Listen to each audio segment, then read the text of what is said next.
Aritana, je vous parle en direct de la Maison d'Afrique Mandigo. J'ai avec moi Madame Diawara, qui est la directrice de la Maison d'Afrique de Mandigo. Madame Diawara, bonsoir. Bonsoir Anna. Est-ce que vous pourriez nous parler un peu de votre parcours en quelques lignes et puis nous présenter qu'est-ce que la Maison d'Afrique Mandigo?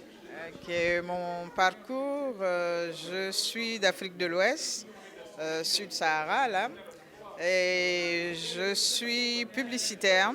Je suis en communication et en édition, et puis je vis à Montréal depuis 2000.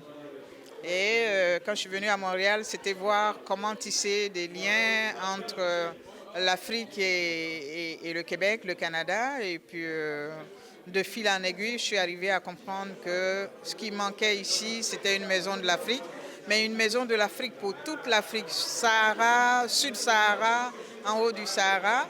Et c'est ce que nous avons fait.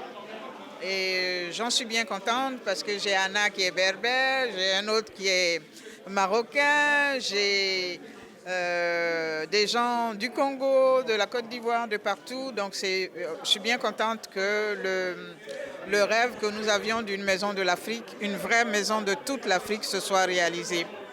Là, cette exposition montre aux Québécois l'Afrique que vous voyez et qu'on pense qu'elle n'a rien fait, ben, elle a fait beaucoup plus. Là, en arrière de nous, il y a la charte du Mandé, c'est-à-dire qu'en 1236 déjà, il y avait les premiers droits de l'homme africains, droits de l'homme mondiaux. Donc, les droits de l'homme étaient africains. Et donc, l'Afrique a beaucoup, beaucoup apporté à l'humanité. Et c'est ce que nous voulons montrer aux gens, aux jeunes Africains, aux amoureux de l'Afrique et à ceux qui ne connaissent pas l'Afrique. Ma première impression, c'est que c'est une très belle exposition qui fait vraiment le tour de toutes les contributions de l'Afrique au monde dont on ne parle pas assez malheureusement. Et il faut dire que la communauté, la civilisation amazigh a énormément apporté aussi. Peut-être que c'est le seul reproche que je ferais. On ne voit pas assez la contribution de la civilisation amazigh.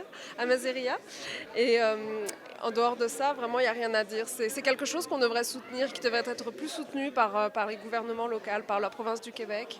Et on espère juste que ça va continuer ainsi et qu'il y aura des retombées assez importantes en termes médiatiques et puis aussi en termes de soutien politique.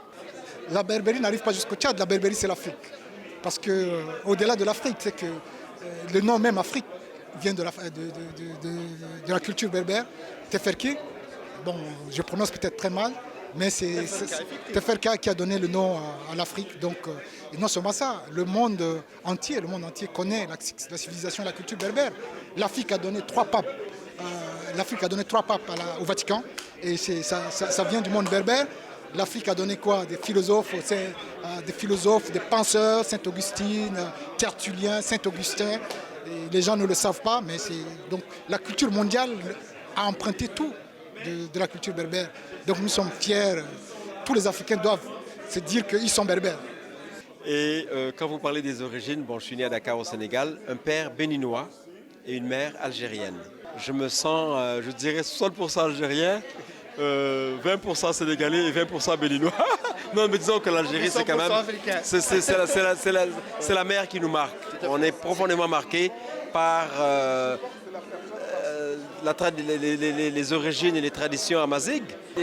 Les grands axes de culture et de civilisation qui ont marqué le continent africain, mais qui ont marqué l'Orient et l'Occident, c'est-à-dire l'Europe de l'Ouest, et dans l'Est de l'Europe et tout ça, etc.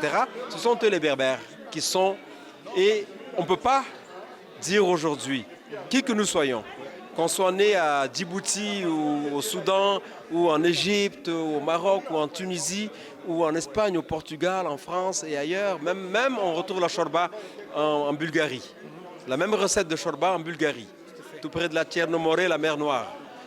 Personne ne peut dire qu'il n'a pas quelque part, je dirais, la chance et le bonheur d'avoir quelque part une goutte de sang amazigh.